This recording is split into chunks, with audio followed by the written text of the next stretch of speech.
Hello! Le témoignage de Lisa concerne les TCA, c'est-à-dire les troubles du comportement alimentaire et plus particulièrement l'anorexie. Un point théorique en plusieurs épisodes est nécessaire pour comprendre son témoignage. Les TCA ont un impact physique important et ils sont l'expression d'un mal-être psychique profond.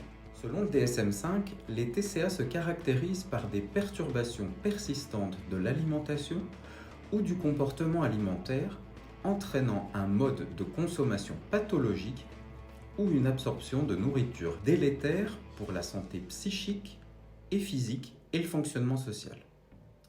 Alors qu'est-ce que c'est l'anorexie? D'abord, l'anorexie n'est pas égale à anorexie mentale. L'anorexie peut être un symptôme et signifier une absence d'appétit. On la retrouve dans le cadre de la dépression, des effets secondaires de traitement. Il y a deux types d'anorexie mentale. On dit le type restrictif et puis le type mixte avec des épisodes de boulimie et de comportement compensatoire. Mais qui touche l'anorexie? D'un point de vue épidémiologique, on parle souvent de filles en majorité et qui commencent à l'adolescence. Attention, les garçons peuvent bien sûr être touchés par cette maladie. Les relations familiales tendues ou encore des difficultés à passer d'enfant à futur adulte peut énormément fragiliser.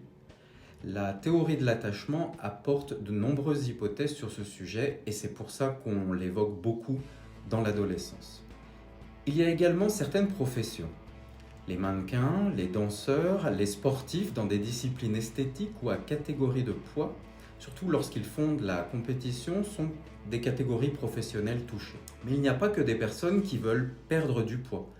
Certains pourront commencer un régime dans le cadre du diabète de type 1 ou lors d'hypercholestérolémie familiale et puis perdre le contrôle.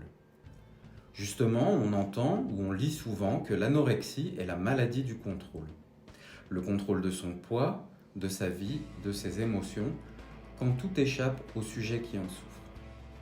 Dans la vidéo suivante, vous allez voir quels sont les signes de l'anorexie mentale.